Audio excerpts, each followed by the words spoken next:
नमः श्रीवर्धमानाय निर्धूतकलिलात्मने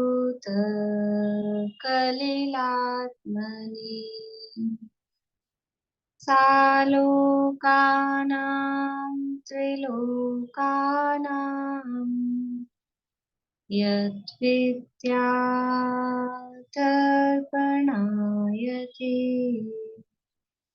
यद्विद्यातर्पणायते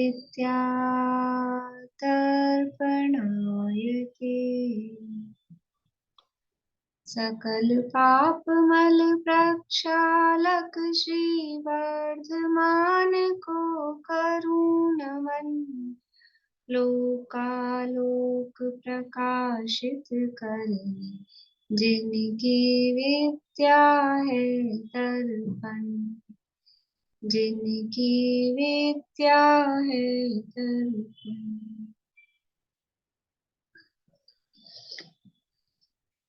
श्लोक पाठ करेंगे।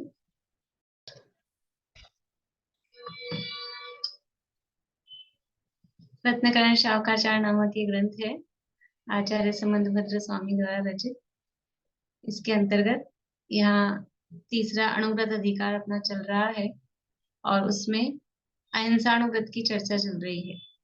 अहिंसाणुव्रत किसे कहते हैं? कि स्थूल रूप से हिंसा का त्याग करना।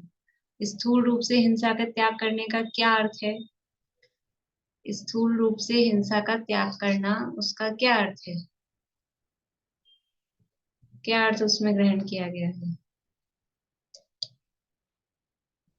राग द्वेष की निवृत्ति को ग्रहण किया गया है कि राग द्वेष की निवृत्ति होगी तो स्थूल रूप से हिंसा नहीं होगी। नहीं,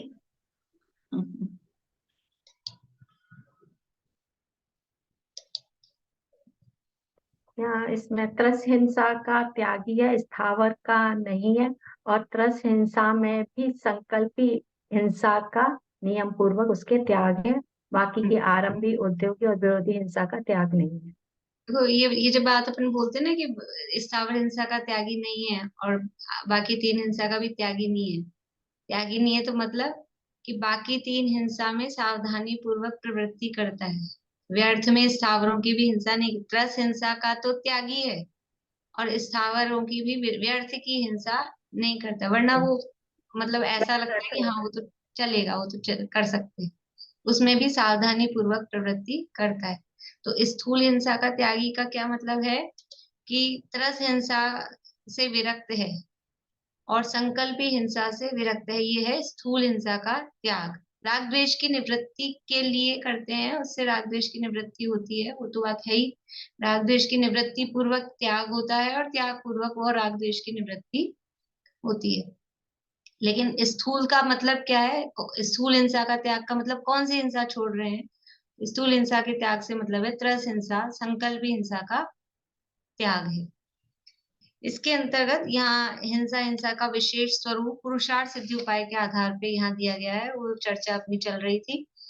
हिंसा किसे कहते हैं और अहिंसा किसे कहते हैं ये बताया। आत्मा में मोह राग द्वेष भावों की उत्पत्ति नहीं होना ही अहिंसा है और मोह राग द्वेष भावों की उत्पत्ति होना ही हिंसा है। और ये जो लक्षण बनाया गया, आत्मा में मोह राग द्वेष भावों की उत्पत्ति होना ही हिंसा है, इस लक्षण में ना कोई अव्याप्ति दोष है ना कोई अतिव्याप्ति दोष है और पूरी तरह से ये निर्दोष लक्षण है। क्योंकि जहां जहां मोह राग द्वेष भाव होते हैं वहां वहां अपने आत्म परिणामों का घात होने से हिंसा तो हो ही जाती है। बाहर में जीव मरे या ना मरे, बाहर में जीव मर रहे हैं लेकिन अगर मोह राग द्वेष भाव नहीं है तो उनको हिंसा का पाप नहीं लगता। और बाहर में जीव नहीं भी मर रहे हैं और अंदर में मोह राग द्वेष के परिणाम हैं तो वो अभिरमण रूप हिंसा, अभिरमण रूप पाप निरंतर चलता ही रहता है। इस तरह का स्वरूप यहाँ पुरुषार्थ सिद्धि उपाय के आधार पे देखा था। अभी फिर प्रश्न ये था कि जब पर वस्तु से बाहरी वस्तु से कोई मतलब ही नहीं है, जीवों के मरने नहीं मरने से हिंसा हिंसा का संबंध ही नहीं। पर वस्तु से मतलब कि जीवों के मरने नहीं मरने से जब हिंसा हिंसा का डायरेक्टली संबंध ही नहीं है, केवल मोह राग द्वेष भाव से ही है, तो फिर आप बाहर का त्याग कराते क्यों? कि बाहर में ये त्याग करो, ये छोड़ो, ये छोड़ो। नया साल लग गया तो कुछ कुछ नियम ले लो। हर साल नया साल आता है, हर साल सोचते हैं कि कुछ नया फिर वही पुराना हो जाता है, जो नया है वही पुराना हो जाता है। ये क्या है, क्या नया? कि कुछ नया नहीं है, वही एक जो परावर्तन चल रहे हैं ना, उन चक्र में ये चक्र चलता रहता है। नया कहाँ कुछ हो रहा है? नया क्या है? नया तो वो है जो आज तक नहीं किया, सम्यक की प्राप्ति। वो कुछ नई है, वो कुछ हो जाए। और मनुष्य भाव मिला है तो अकेला सम्यक ही नहीं, संयम। मनुष्य भाव तो संयम धारण करने के लिए है। सम्यक तो क्या है, तिरंज भी कर सकते हैं, कर लेते हैं।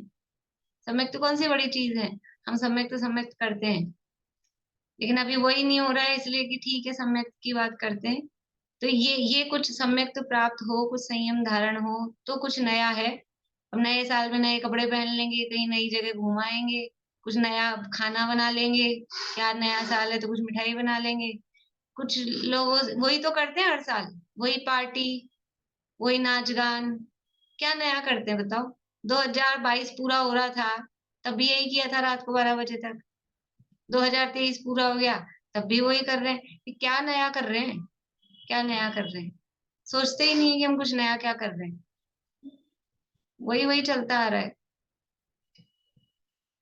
तो कह रहे हैं कि त्याग क्यों कराते हो आप बाहर में, कि कुछ कुछ नियम ले लो, कुछ त्याग कर लो। जब बाहरी वस्तु से कोई संबंध ही नहीं है तो फिर त्याग कराने की कारण क्या है?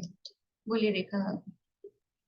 नहीं, आप कह रहे हो संयम लेना चाहिए, तो सम्यक ज्यादा इम्पोर्टेंट है या सम्यक पहले? अरे संयम, संयम, संयम जब कब होता है, संयम कब होता है? ये सम्यक संयम के तो बिना संयम पहले होता ही नहीं है। तो संयम पहले लेने को बोल रहे हैं तो सम्यक तो उसमें आएगा ही आएगा। लेकिन ये संयम है कि तो जितना ऊंचा चढ़ सकते हैं ना, अच्छा ऊंचा मनुष्य भाव चढ़। में जितना ऊंचा चढ़ सकते हैं उतना ऊंचा चढ़े। मनुष्य भाव की लिमिट ये थोड़ी ना है केवल बस चौथे गुण स्थान तक की। मनुष्य भाव की लिमिट पुरुषों के लिए सातवें गुण स्थान की, अभी पंचम काल में स्त्रियों के लिए पंचम गुण स्थान की।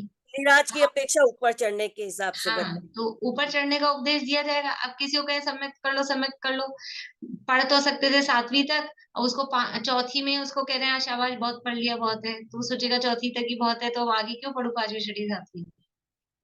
ऐसा इसलिए ऊपर चढ़ने की प्रेरणा दी जाती है, और है भी वास्तव में वही, कि ये चौथा गुण स्थान तो चारों गतियों में ही हो रहा है।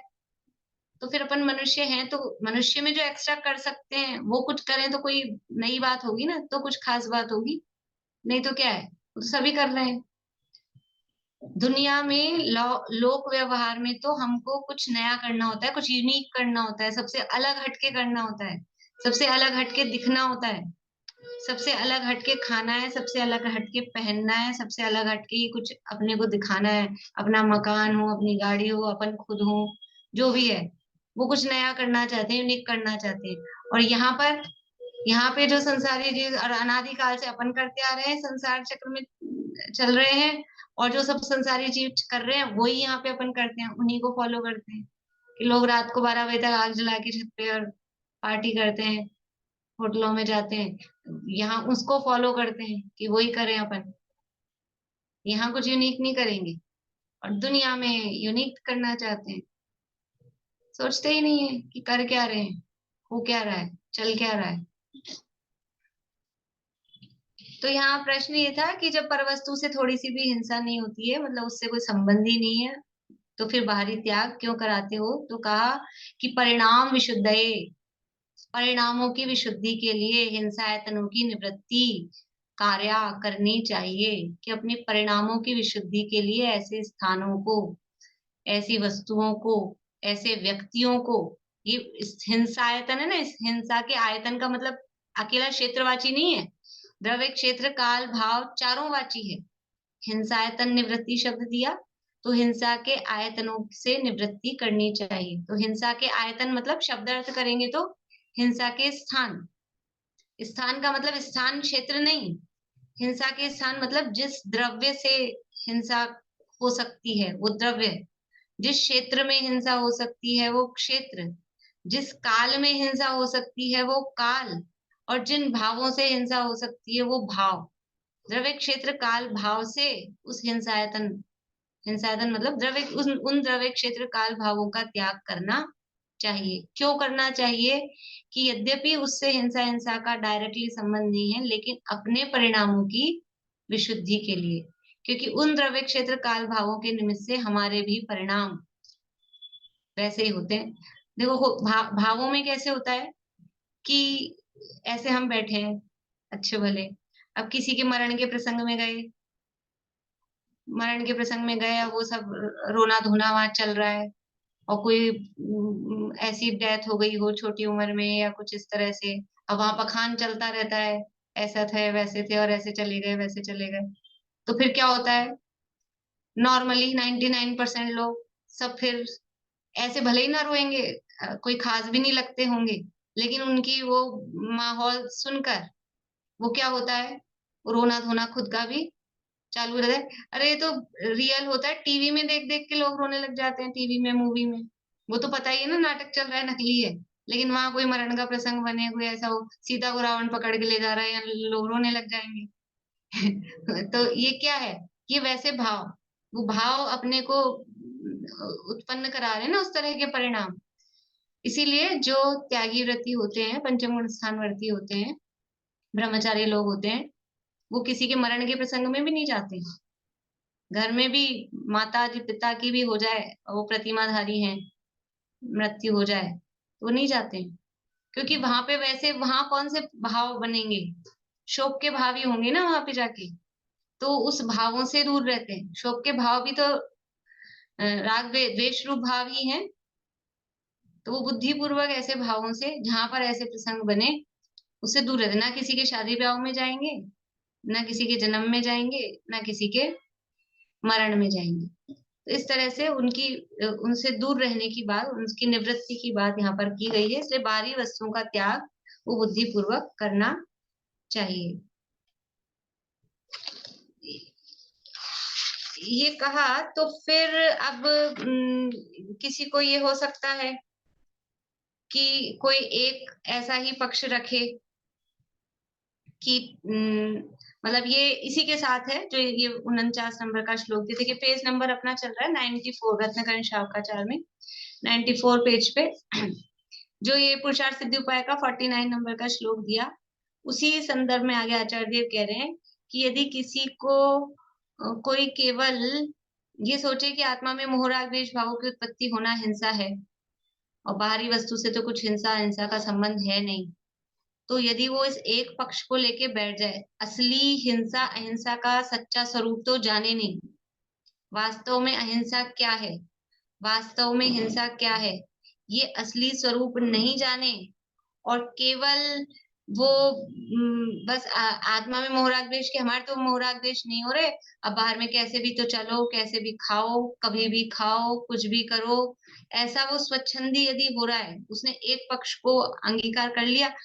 जैसे इस तरह की मान्यता वाले होते हैं निश्चयवासी, आत्मा तो मरता नहीं है, आत्मा तो अजर अमर है ना, निश्चय से, निश्चय से क्या कभी कोई जीव मरता है, निश्चय से कभी कोई जीव मरता नहीं है, और कोई किसी को मार भी नहीं सकता, सब आयु से मरते हैं, आयु से जीते हैं, आयु पूरी होने पर मरते हैं, तो कोई किसी को मार नहीं सकता, और वैसे भी जीव अजर अमर है।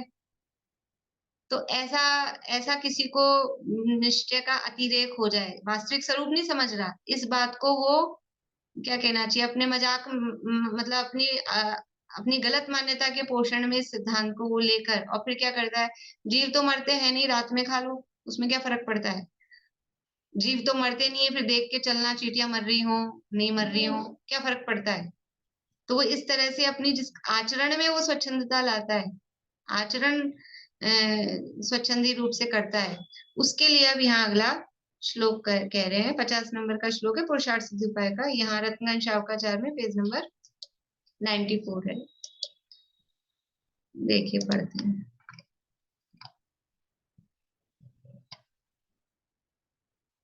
निश्चयमबुध्यमानो यो निश्चयतस्तमेव संश्रयते नाशयति करणचरणम् स बहिकरणालसो बालः। निश्चयम अबुध्यमानो, निश्चय का जो स्वरूप है उसको अबुध्यमानो, अबुध्यमान यानी उसको जानने वाला नहीं, नहीं जानने वाला, नहीं जानकर, बुद्धिमान यानी बोधमान यानी ज्ञानवान, और अबुद्धिमान यानी उसको नहीं जानने वाला, निश्चय के यथार्थ स्वरूप को नहीं जानने वाला। यो जो निश्चयतः तमेव संश्रयते, निश्चय का स्वरूप तो जानता नहीं है और फिर भी निश्चय का ही जो आश्रय करता है, निश्चय का स्वरूप नहीं जानकर निश्चय अबुद्धिमानो, निश्चयम अबुद्धिमानो, यो जो निश्चयतः निश्चय का ही, निश्चय को तमेव उस रूप में, संश्रयते उस रूप में, उस निश्चय का आश्रय करता है। नाशयति करण चरणम, नाशयति नाश कर देता है, करण यानी क्रिया, चरण यानी जो चारित्र है, आचरण है, आचरण की क्रिया का वो नाश कर देता है। स वही वह, वही यानी बाह्य करण यानी क्रिया में, बाह्य करण आलसो आलसी, बालह बालह यानी मूर्ख है, वो जो निश्चय का स्वरूप तो जानता नहीं है और निश्चय का यथार्थ स्वरूप नहीं जानकर वो जो जो जो भी निश्चय के रूप में जो जान रहा है, गलत स्वरूप जो जान रहा है, उसी का फिर आश्रय कर लेता है, तमेव संश्रयते, उसी को ग्रहण कर लेता है। तो वो क्या करता है कि वो बाहरी आचरण रूप जो क्रिया है, करण चरणम नाशयति, वो उसको नाश कर देता है, सारी क्रियाओं का वो नाश कर देता है, आचरण की कोई क्रिया नहीं करता। और वही करण आलसो बाल है, बाहरी क्रिया करने में वो आलसी होता हुआ मूर्ख है। वो वास्तव में क्या कह रहे हैं कि वो मूर्ख है, जो ये समझ रहा है कि मैंने निश्चय का स्वरूप जान लिया, ऐसा समझ रहा है, लेकिन निश्चय के स्वरूप को, सच्चा स्वरूप को नहीं जानता। तो जो सच्चा स्वरूप को नहीं जानता, गलत स्वरूप को जानकर उसको निश्चय मान लिया, और अब उसको निश्चय मानकर बाहरी सारी क्रियाओं का लोप कर दिया कि क्रिया की कोई जरूरत नहीं है, आत्मा तो खाता ही नहीं है, जीव मरते ही नहीं है, इसलिए रात में खा लो, आलू खा लो, क्या फर्क पड़ता है। तो बाहरी सारी क्रियाओं का उसने नाश कर दिया, और वो बाहरी क्रिया करने में वो सबाल व मूर्ख, बाहरी क्रिया करने में आलसी होता है, प्रमादी होता है। क्यों? तो पानी छाने, क्या होता है, जीव तो मरेंगे ही, इधर से छान के वैसे करो ऐसे करो, जीव तो मरते ही हैं, और कोई किसी को मार सकता नहीं है, सब आयु से ही जन्मते हैं, आयु से ही मरते हैं, तो क्या करना, चलाओ ऐसे ही। तो बाहरी क्रिया में बिल्कुल आलसी हो जाता है वो, ऐसा मूर्ख, मूर्ख की उपाधि उसको दी है।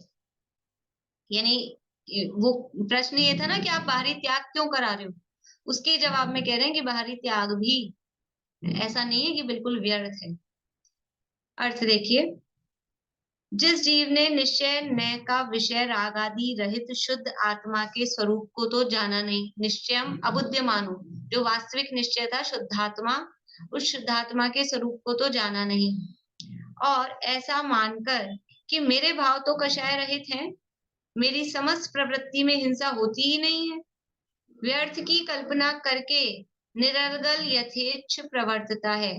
बहुत सारे लोग ऐसे होते हैं, ये इतना सा सुन लेते हैं ना कि भाई आत्मा में राग द्वेष की उत्पत्ति होती है, तो ही अपने परिणाम अच्छे रखो, भाव अच्छे रखो, भाव अच्छे रखो, एक आध लाइन सुन ली कभी कहीं, तो बस वो इस चीज को पकड़ के बैठ जाते हैं अपने, हमारे तो भाव अच्छे हैं, हमारे तो भाव अच्छे हैं, और फिर मुंह ऊंचा करके चले, नीचे चींटियां मरती हो, हमारे तो भाव अच्छे हैं, हमारे तो उनको मारने के भाव नहीं है, लेकिन हम मुंह ऊंचा करके चलते हैं, नीचे चींटियां होती है, मरती रहो। ऐसे वो इस तरह की प्रवृत्ति वाले हो जाते हैं। क्यों? क्योंकि जो वास्तव में निश्चय, निश्चय का मतलब आत्मा का स्वरूप जानता है, तो जो वास्तव में आत्मा का स्वरूप जानता है, तो वो बाहर में यथार्थ क्रिया को भी जानता है, उसकी क्रियाएं भी बराबर यत्नाचार सहित ही होती है। और जो आत्मा का सही स्वरूप नहीं जानता है, निश्चय का स्वरूप नहीं जानता है, तो वो बाहर में भी सब गड़बड़ी करता रहता है। जिस जीव ने निश्चय न का विषय रागादि रहित, रागादि कषाय रहित शुद्ध आत्मा के स्वरूप को तो जाना नहीं है, और ऐसा मानकर कि मेरे भाव तो कषाय रहित हैं, मेरी समस्त प्रवृत्ति में हिंसा होती ही नहीं है, व्यर्थ की कल्पना करके निरर्गल यथेच्छ प्रवर्तता है, वह अज्ञानी बाह्य आचरण की अहिंसक प्रवृत्ति छोड़कर प्रमादी हुआ करण चरण रूप यानी भाव रूप तथा क्रिया रूप संपूर्ण चारित्र का नाश करने वाला है।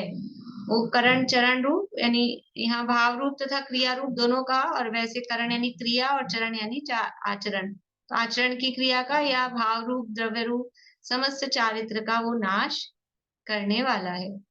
भावार्थ, जिसके परिणाम राग द्वेष रहित हुए हैं, वह अयोग्य भोजन पान धन परिग्रह आरंभ आदि में कैसे प्रवर्तन करेगा।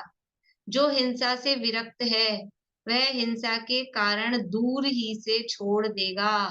यानी अगर कोई अयोग्य प्रवृत्ति में लीन दिख रहा है, जिसके जीवन में अन्याय अनीति अभक्ष्य ये चल रहे हैं, जिसके जीवन में अयतनाचार पूर्वक प्रवृत्ति चल रही है, इसका मतलब है कि उसके परिणाम राग द्वेष से रहित हुए ही नहीं है।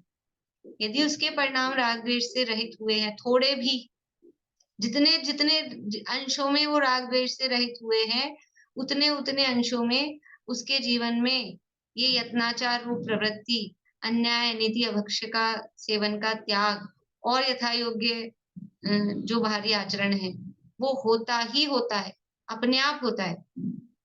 अरे खाली दिखाने के लिए भी जिसको नेता बनना होता है ना, नेता बनना है, चुनाव इलेक्शन में खड़े होना है, तो उसका वेशभूषा बदल जाती है। ऐसे वो मवालियों जैसे जीन्स वीन्स कुछ भी पहन के घूमता हो, लेकिन अगर चुनाव में खड़ा होना है तो अपने आप कुर्ता पजामा टोपी ऐसे सात्विक, और स्त्रियां हो तो पूछो मत, ऐसे बहुरानी बन के साड़ी पहन के आके खड़ी हो जाए।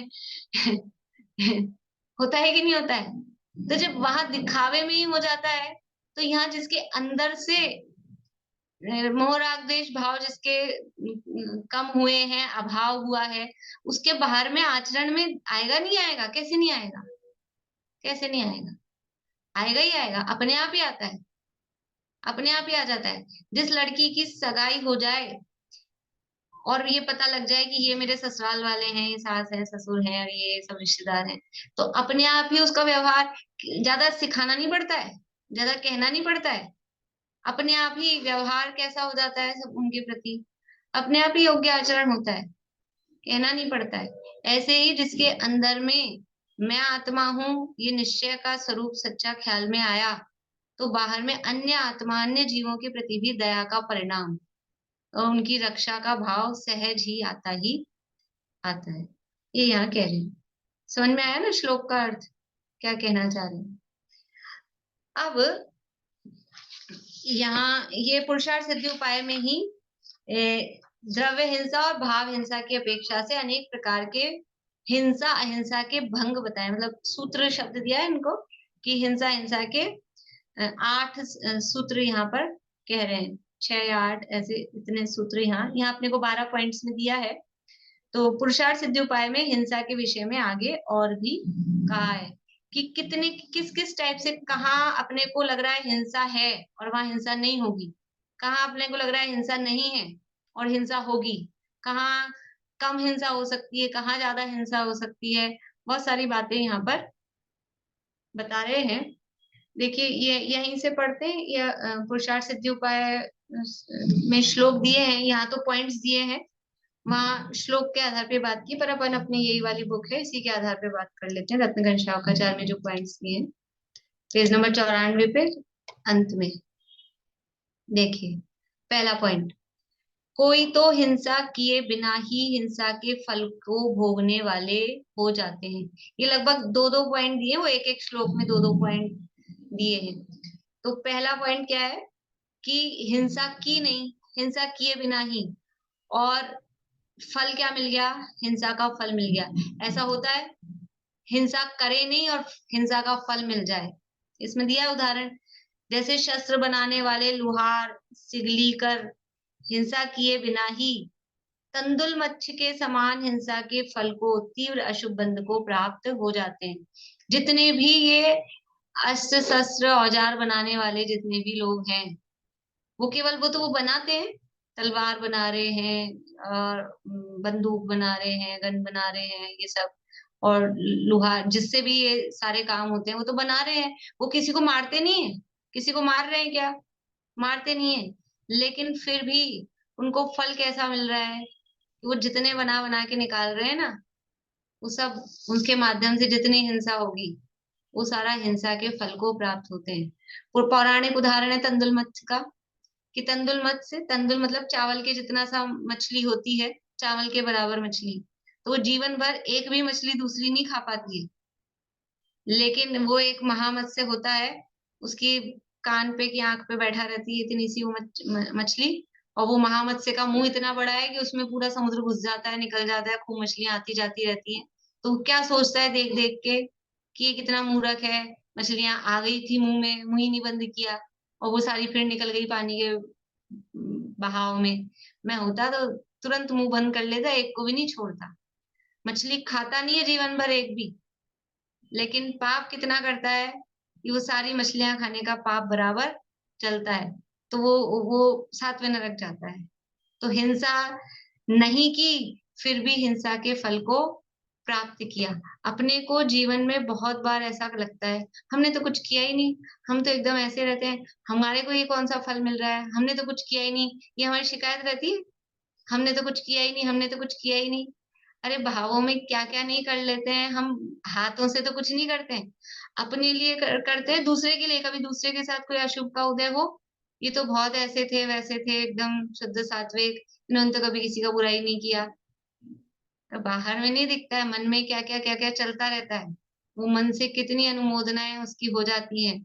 और कर्म तो हमको पता नहीं लगे कि हमने क्या भाव कर लिया, कदाचित हम नहीं पकड़ पाए, पर कर्म बिल्कुल वो अपने ड्यूटी के पक्के हैं, वो छोड़ते नहीं है, कोई बच नहीं सकता है, कोई नहीं बच सकता है।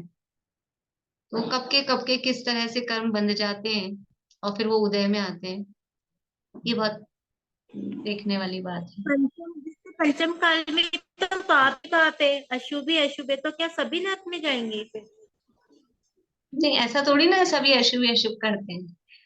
देखो ये तो नरक में जाने की तो उसी समय आयु बन जाए ना अपने को, ऐसे एक तो वो थोड़ा समझ लो पाप से भय दिखाने के लिए इस तरह का कथन किया जाता है, और वो उसको नरक आयु भी बंधी इसलिए।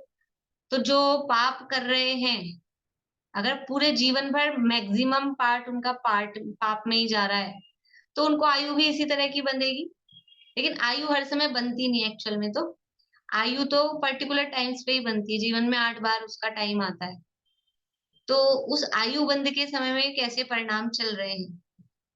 लेकिन ऐसा नहीं हो सकता कि जीवन भर तो खूब पाप कराओ, जीवन भर तो समझ लो कसाई का काम किया है और इसी तरह का काम किया है, और आयु बंध के समय ही नमोकार मंत्र बोलने लगा और उसी समय आयु बंध गई, तो ऐसे समय पे आयु भी नहीं बनती। आयु भी तभी बनती है, उसके योग्य परिणाम भी तभी होते हैं कि ओवरऑल जीवन का क्या रहा, उस हिसाब से 99% ऐसा ही होता है, तो उस हिसाब से बनती है। तो ये जो हम कहते हैं नरक आयु बन गई, तो ऐसा नहीं कि बस एक काम किया कुछ और नरक आयु बन गई, उस समय आयु बनने का काल होता है तो आयु बनती है, अदरवाइज आयु नहीं बन रही तो और तो दूसरे पाप प्रकृतियां है ना, असाता वेदनीय अशुभ नाम अशुभ गोत्र, और दूसरी पाप प्रकृतियां वो अच्छी क्वांटिटी में अच्छे अनुभाग सहित बनती रहती है। तो पाप तो बन ही रहा है ना, जो भी ये काम कर रहे हैं खोटे भाव है। पर ऐसा नहीं है, मतलब इसका अर्थ ये भी नहीं ले कि अब किसी कोई ये काम कर रहा है तो अब तो उसके तो खूब पाप बंध ही गया, तो अब तो नरक ही जाना पड़ेगा या और भी दुर्गति में ही जाना पड़ेगा। ऐसा नहीं, यदि वो सुधर जाए, प्रायश्चित करे, तो वो कर्मों में फेरबदल हो जाती है। आयु बंध गई हो तो भले ही वो नहीं बदलती है, लेकिन उसमें भी जितना पॉसिबल होता है उतना चेंजेस उसमें हो जाता है। तो सुधरने के लिए किसी को मनाही नहीं है, प्रत्येक जीव सुधर सकता है। जब जिस समय बोलते सुबह का भूला शाम को घर आ जाए, तो ऐसे ही जब जब चेतनता आ जाए, जब चेत जाए कि ये गलत है, तभी से वो शुरू हो जाएगा उसका अभ्युत्थान। तो कोई तो हिंसा किए बिना हिंसा को फल को भोगने वाले हो जाते हैं। नहीं, पहला पॉइंट क्या हुआ, हिंसा की नहीं और हिंसा का फल मिल गया, आगे तो उदाहरण दिया है जैसे करके। दूसरा पॉइंट, कोई दयावान होकर यत्नाचार पूर्वक मंदिर बनवाने वाला बाह्य में हिंसा होने पर भी हिंसा के फल को प्राप्त नहीं करता, यानी ये दोनों कनेक्टेड हैं। इसको मिला के एक ही बताया है वहां श्लोक में, तो पुरुषार्थ सिद्धि उपाय में, कि कोई तो हिंसा किए बिना हिंसा के फल को प्राप्त कर लेता है, और कोई हिंसा होने पर भी हिंसा के फल को प्राप्त नहीं करता है। यहाँ तो ये कहा कि कोई मंदिर बनवा रहा है, अब मंदिर बनवा रहा है तो हिंसा होती है कि नहीं होती है उसमें? जो भी ये काम है तो आरंभ तो होता है, लेकिन उसका अभिप्राय मंदिर बनवाने का है, लोगों के लिए धर्म का आयतन हो, सम्यक दर्शन का निमित्त बने, ये अभिप्राय है, तो हिंसा के फल को प्राप्त नहीं करता, उसको पुण्य बनता है, उसको पाप नहीं बनता है। इसी तरह से समझ लो वो मुनिराज वाला प्रसंग भी, कि मुनिराज 4 हाथ जमीन देखकर ईरा समिति पूर्वक चल रहे हैं, और कोई जीव जंतु उड़ के आके पैर के नीचे दबके मर गया, तो हिंसा हुई कि नहीं हुई? हिंसा हुई, लेकिन हिंसा का फल मिला क्या उनको? हिंसा का फल नहीं मिलता है। तो कोई हिंसा नहीं करता, वही अविरमण वाला भी ले सकते हैं, हिंसा नहीं करता हुआ भी हिंसा के फल को प्राप्त होता है, कि हमने त्याग नहीं कर रखा है लेकिन खा भी नहीं रहे हैं तो भी पाप बन रहा है, तो हिंसा नहीं करते हुए भी, इसीलिए वो अविरमण रूप हिंसा कही है, कि हिंसा नहीं करते हुए भी हिंसा के फल को प्राप्त होता है, कि हम नहीं खा रहे हैं, साल भर में 2 ही दिन खाते होंगे जो भी है जमीकंद, लेकिन वो पूरे साल भर क्योंकि त्याग नहीं किया, तो उसको खाने का पाप बराबर लगता रहता है। तो पहला पॉइंट क्या हो गया? हिंसा नहीं करने पर भी हिंसा का फल प्राप्त हुआ, और हिंसा होने पर भी हिंसा के फल को प्राप्त नहीं हुआ, ये पहला और दूसरा। ठीक है, दोनों को मिला के याद करना है आपको, ये पॉइंट्स इतने इतने से, उदाहरण भले ही ख्याल आ ही जाएंगे, लेकिन उदाहरण बोलने की जरूरत नहीं, इतना सा ख्याल में आ जाए। अब आगे तीसरा,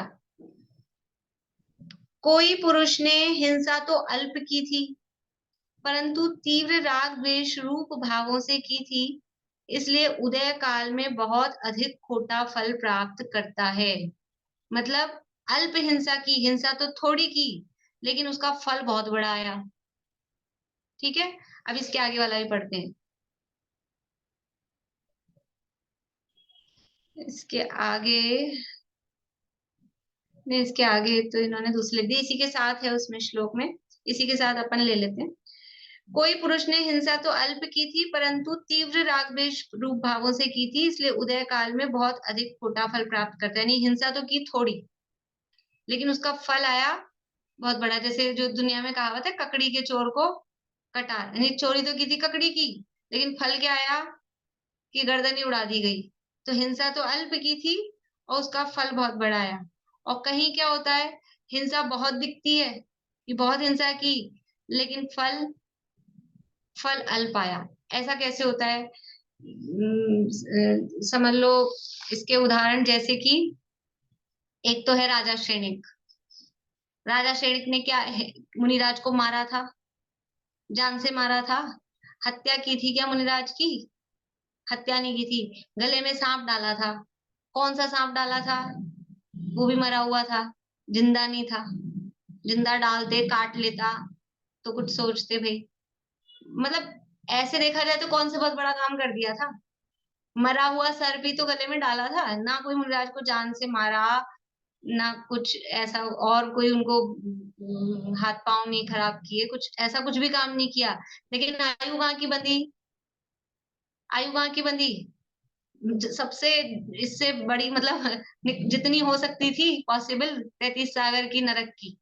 ठीक है, हिंसा कितनी की थी? देखने में ऐसी कोई हिंसा नहीं है, लेकिन क्या कह रहे हैं, तीव्र राग देश रूप भावों से की थी। परिणाम कैसे थे उनके? पहले वो शिकारी कुत्ते छोड़े, वो तो उनके सब प्रयास फेल हो गए एक्चुअली, तो दिखने में की नहीं। श्रेणिक राजा की कहानी पढ़ी होगी आप लोगों ने, सुनी होगी नहीं, कि वो जब यशोधर मनराज उनको दिखाई दिए थे, ऐसे नहीं सीधा केवल मरा हुआ सर्प डाल दिया, पहले मारने के प्रयास किए उनको। शिकारी कुत्ते छोड़े, लेकिन कुत्ते भी शांत हो गए और कोई उपाय चला नहीं, तो फिर थक हार के कि ठीक है यही करके जाता हूँ, मरा हुआ सर्प फिर डाल दिया गले में। तो भाव तो मारने के ही थे, और तीव्र संक्लेश मतलब द्वेष रूप परिणाम थे, लेकिन दिखने में हिंसा ज्यादा नहीं की। बाहर में देखा जाएगा, वीडियो बनाया जाएगा, फोटो खींची जाएगी, तो कौन से कोई बड़ा काम किया? कुछ ऐसा नहीं किया। आयु बंदी 7 में नरक की। और एक 500 मुनिराजों को घानी में पेल दिया उसने, दंडक राजा ने। दंडक नामा, फिर वो बाद में वो मुनि बने थे, वो अलग है, उस मतलब उनकी कहानी। पर ये दंडक राजा ही है शायद, घानी में पेल दिया था मुनिराजों को, इतना तो है ही, घानी में पेल दिया था मुनिराजों को। तो 500 मुनिराजों को घानी में, ऐसा जैसे तेल तिल डाल देते ना तेल निकालने के लिए, ऐसे उन मुनिराजों को डाल दिया मशीन में।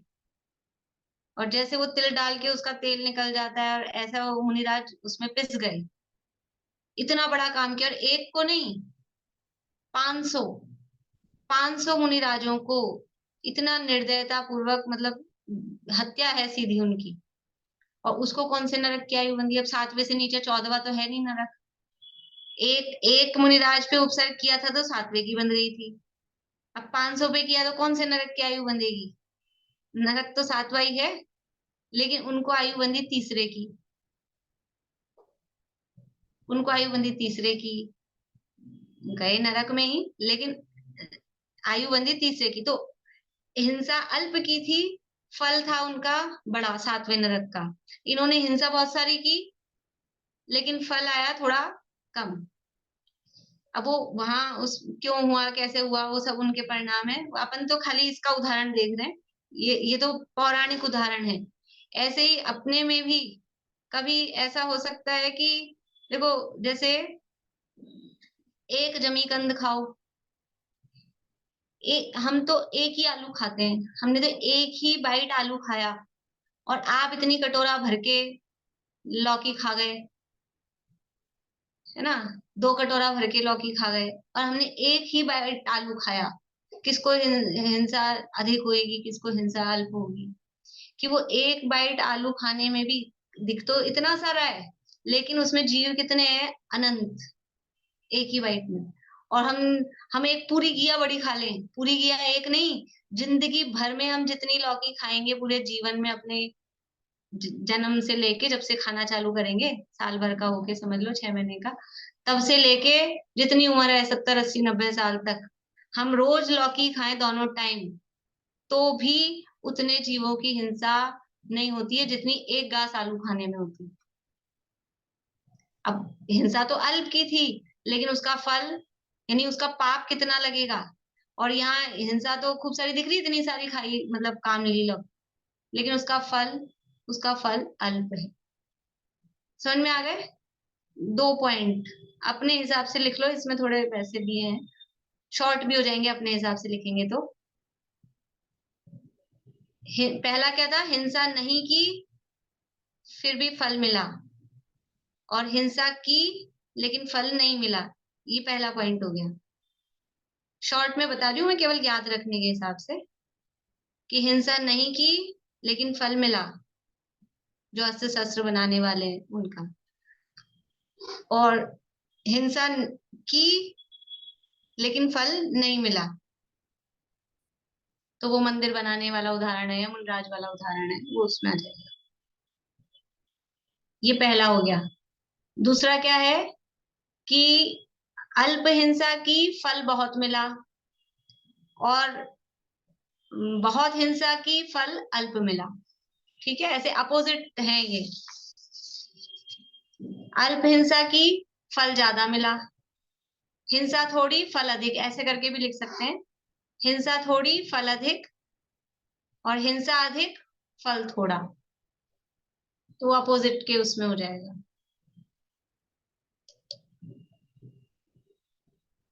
बोलिए सेजल। हाँ छोटी मैम, वो जय जिनेन्द्र, ये आप जो अभी समझा रहे हो, एक बार वापस समझाओगे वो हिंसा वाला, हाँ जब रोटी का जो एग्जाम्पल दिया वो। हाँ हाँ,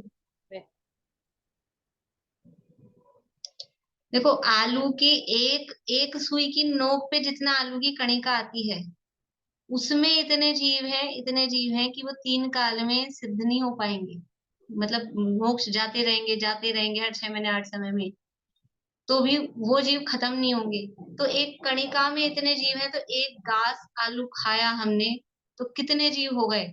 और एक ही आलू कौन खाता है? अगर कुछ आलू का आइटम कुछ खा ही रहे हैं, तो कितने आलू काम में आते हैं? तो कितने जीवों की हिंसा हो रही है? तो आलू की एक कणिका में अनंत जीव हैं। और जो हम समझ लीजिए प्रत्येक वनस्पति है, लौकी, ककड़ी इत्यादि जो भी है हमारे खाने योग्य, वो हम जीवन भर भी खाते रहे ना, 24 घंटे भी, 24 घंटे मतलब रात में नहीं खाना, लेकिन काउंट करें ऐसा टाइम भी, खाते ही रहे तो भी उनमें इतने जीव नहीं होंगे, क्योंकि उनमें असंख्याति जीव होते हैं।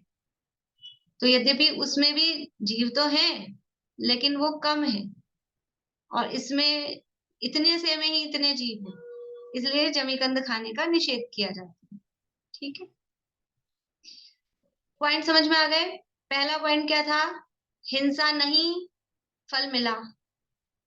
हिंसा है, फल नहीं मिला। ठीक है, दूसरा पॉइंट, हिंसा थोड़ी, फल अधिक। हिंसा अधिक, फल कम। ये आ गई बातें समझ में? अब एक और ले लेते हैं अभी 1-2 मिनट में। देखिए आगे इसमें से पढ़ते हैं, चौथे नंबर का पॉइंट है 95 नंबर पेज पे। कहीं अनेक पुरुषों ने मिलकर एक जीव की हिंसा की, वहां उस हिंसा को करने में जो तीव्र कषाय वाला था उसे तीव्र फल प्राप्त होता है, तथा जो मध्यम कषाय वाला था उसे मध्यम फल प्राप्त होता है। देखो, अब अनेक पुरुष मिलकर एक काम कर रहे हैं जिसमें हिंसा हो रही है, तो क्या सबको एक सा फल मिलेगा? सबको एक सा फल मिलेगा क्या? कोई ऐसा काम हो रहा है हिंसा वाला, जिसमें हिंसा हो रही है ना, कुछ भी काम ऐसा हो रहा है, समझ लीजिए कोई फैक्ट्री लगी है कि कोई कुछ भी काम हो रहा है, तो मिलजुल के काम कर रहे हैं, तो मिलजुल के काम कर रहे हैं, तो उसमें सबको एक सा फल मिलेगा क्या? सबको एक सा फल नहीं मिलता है। जिसको तीव्र कषाय है उस काम की, उसको तीव्र फल, जिसको मंद कषाय है उसको मंद फल। तो इसका सूत्र क्या बनेगा कि समान हिंसा, किसी को अधिक फल, किसी को कम फल। ये सूत्र में मतलब याद रखने के लिए, समान हिंसा, किसी को तीव्र फल, किसी को अधिक फल। हिंसा तो एक सी हुई है, लेकिन फल कैसा मिल रहा है कि इससे समझ में आता है फल है वो अपनी कषाय के अनुसार। अनुभाग बंध कैसा हो रहा है? वो अपने कषाय के हिसाब से, जिसको जितनी कषाय है उसी काम में, उसी काम में जिसको जितनी कषाय है उतना। देखो घर में यद्यपि वो ऐसा नहीं है, लेकिन उदाहरण मतलब कम अधिक का बताती हूँ मैं आपको कषाय के संदर्भ में, कि घर में मान लो कोई चीज बनी, मिठाई बनी कुछ, है ना, तो सब खाते हैं, घर में जितने भी लोग हैं सभी खाते हैं, लेकिन फिर भी किसी को आसक्ति अधिक होती है, किसी को आसक्ति कम होती है। तो अब उस खाने का, अब मैं नहीं कह रही हूँ कि वो खाने में हिंसा का दोष लगेगा, हमने अच्छी शुद्ध सात्विक बनाई है, लेकिन फिर भी वो भोजन करने का जो भी पाप तो लगेगा ही ना। भोजन करने का परिणाम वो पुण्य का परिणाम है कि पाप का परिणाम है? पाप का परिणाम है, भोजन करने का भाव। ठीक है, अपने लिए तो, है ना। तो अब जो अत्यधिक आसक्ति पूर्वक कर रहा है उसको अधिक पाप बंधेगा, और जो कर रहा है लेकिन इतनी आसक्ति नहीं है तो उसको कम पाप बंधेगा। सीधी सी बात है। ऐसे ही बाहर में हिंसा का कोई कार्यक्रम, कार्यक्रम मतलब कुछ ऐसा, मान लो किसी को मारने की प्लानिंग की 4 आदमियों ने मिलके, पिक्चर में जैसा दिखाते हैं 4 आदमियों ने मिलके प्लानिंग की कि इसका ऐसा ऐसा मर्डर करना है, तो चारों को एक साथ पाप लगेगा क्या? नहीं लगता है। वहां तो सजा वजा की तो बात छोड़ो, किसको कैसे मिलती है, लेकिन चारों को एक साथ पाप क्यों नहीं लगेगा कि किसको मारने, उसके मारने के प्रति किसको ज्यादा आसक्ति है, जिसको ज्यादा वो है, जो ज्यादा अग्रेसिव है उसको ज्यादा पाप लगेगा। जो थोड़ा है अभी अब इनके साथ में हूँ, लगा हूँ, ठीक है, उसको थोड़ा कम लगेगा। तो काम समान हुआ, समान हिंसा होने पर भी फल में अंतर पड़ रहा है। ठीक है, एक बार तीनों पॉइंट बताएंगे मुझे, 3 पॉइंट में किया भी अपन ने बात, कौन सुनाएंगे? बोले रेखा। किसी ने हिंसा नहीं करी तो भी उसको फल मिलेगा, और किसी ने हिंसा करी तो भी फल नहीं मिलेगा। किसी ने अल्प हिंसा करी तो तीव्र फल मिलेगा, और किसी ने ज्यादा हिंसा करी कम फल मिलेगा। और किसी ने एक समान 3-4 जनों ने एक जैसी हिंसा करी पर सबको अलग अलग फल मिलेगा उनके भावों के हिसाब से, कसायों के हिसाब से। बढ़िया, बोलिए शीला भाभी। किसी के किए बिना ही हिंसा नहीं करी तो भी फल मिलेगा, और किसी ने हिंसा की किंतु फल नहीं मिलेगा। दूसरा, हिंसा तो अल्प की थी किंतु उसका फल ज्यादा मिला, और हिंसा ज्यादा करी किंतु उसका फल अल्प मिला। और जैसे एक समान हिंसा करी बहुत सारे लोगों ने, किंतु किसी को उसका फल तीव्र मिला और किसी को उसका फल अल्प मिला। इस तरह से ये हिंसा हिंसा के सूत्र शब्द दिया है वहां पर, ये सूत्र है। तो अभी 3 सूत्रों की बात अपनी हुई है, आगे और चर्चा है, कल करेंगे। अच्छा मतलब कुछ हिंसा करना अच्छा नहीं, लेकिन ये हमको ज्ञान प्राप्त हो, ये कुछ अच्छा लग रहा है कि नहीं लग रहा है, ये हम सावधान हो जाएं कहाँ कहाँ किस किस तरह से। और इससे समझ में क्या आ रहा है कि वास्तव में जो फल लगता है वो अपने परिणामों का लगता है। इससे ये भी समझ में आ रहा है कि वो आत्मा में मोह राग द्वेष भावों की उत्पत्ति होना हिंसा है जो कहा है, क्योंकि जो स्थिति अनुभाग बंद हो रहा है वो अपने इन भावों के हिसाब से। कि समान हिंसा हो रही है फिर भी फल में क्यों डिफरेंस आया, अल्प हिंसा का अल्प फल और अधिक हिंसा का अधिक फल, ऐसा ऐसा क्यों नहीं हुआ, उल्टा क्यों हो गया? तो वो सब जीव के परिणामों पे डिपेंड करता है। बोलिए रेणु जी। सुनाओ मैम। नहीं, किसी ने अभी अब सुन लिया ना, मुझे लगा कुछ पूछना है, फिर सुनूंगी कल। बोलिए। सिकली गर्ल क्या होता है? सिकली गर्ल सिकली का अब कुछ इसी तरह का होगा, मतलब जो कोई लोहे की चीजें अस्त्र बनाता शस्त्र होगा, बनाने वाले, अस्त्र मतलब शस्त्र बनाता होगा, हाँ ऐसा ही कुछ होगा। जय श्री कृष्ण।